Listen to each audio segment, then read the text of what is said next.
আজ 23শে জানুয়ারি আমাদের মহান নেতা,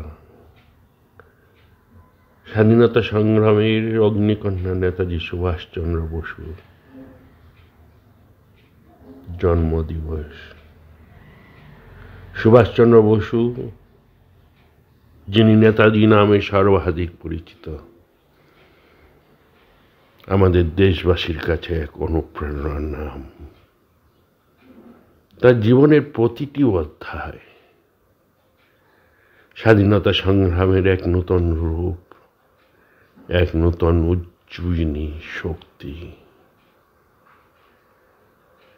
তিনি কখনোই ভয়কে প্রশ্রয় দেয়নি, বরং সংগ্রামের পথে এগিয়ে গেছেন অকুতভয়ে, নিজের দেশমাতৃকার মুক্তির জন্য। তার আদর্শ এবং নেতৃত্ব আমাদেরকে শিক্ষা দেয় যে স্বাধীনতা সংগ্রাম শুধু সশস্ত্র বিপ্লব নয়, এটা একটি মানসিক মুক্তির আন্দোলন।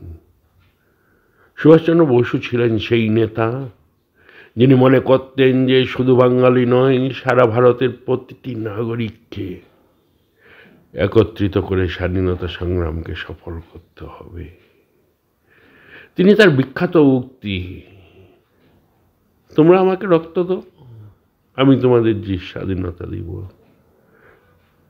দিয়ে স্বাধীনতা সংগ্রামের প্রতিটি স্তরে সাহস এবং দৃঢ়তা জুগিয়েছিলেন। তার নেতৃত্বে ভারতীয় জাতীয় সেনা আইএনএ গঠিত হয়েছিল, যা ভারতীয় স্বাধীনতা সংগ্রামের এক নতুন দিগন্তের সূচনা করেছিল। তিনি স্বাধীনতার জন্য জীবন উৎসর্গ করেছিলেন এবং তার সংগ্রামের শক্তি আজও আমাদের মধ্যে জীবিত।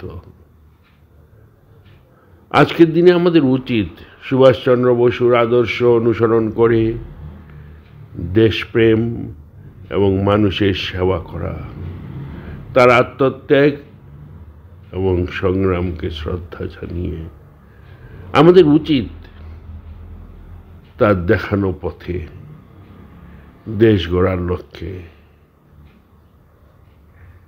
এগিয়ে যাওয়া। তাই আজ এই পুণ্য দিনে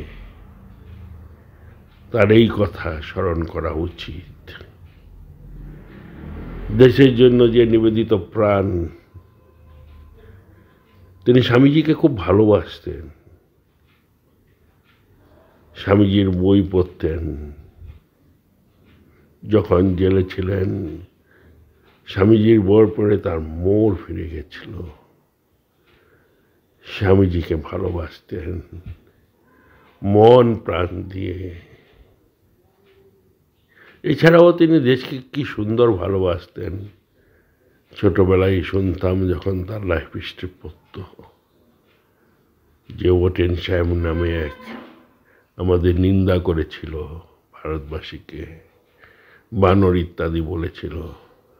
তারপরে নেতাজি তাকে উত্তম মধ্যম দিয়েছিল, তাই ইংরেজরা তাকে খুব ভয় করত। এছাড়াও তার ছোটবেলা থেকেই ত্যাগের আদর্শ দেখতে পাওয়া যায়। একদিন তার মা নেতাজিকে সকালে খাওয়ার প্রাতরাশ দিয়েছিল। খুঁজতে গিয়ে দেখে হঠাৎ পিঁপড়ের শাড়ি বইয়ের তাকের দিকে যাচ্ছে। আস্তে আস্তে সেটিকে ফলো করে তার মা যখন দেখলেন যে নেতাজিকে চাই খাবার রাখা থাকতো, তার কিয়দংশ সে গরিবদের জন্য বিলিয়ে দিত খাওয়ার সময় জানলা দিয়ে। এই ত্যাগ বা সেবা ছোট থেকেই উজ্জীবিত করে গেছিল এবং ভারতবর্ষকে তার হৃদয়ের ধন করেছিল। তাই তিনি প্রতিবাদ করেছেন, তাই তিনি জেলে গেছেন, তবুও হাল ছাড়েননি। তার কথা আমাদের স্মরণ করা উচিত সব সময়। আজ এই পুণ্য দিনে সকলকে জানাই আন্তরিক প্রীতি, শুভেচ্ছা ও ভালোবাসা। ধন্যবাদ।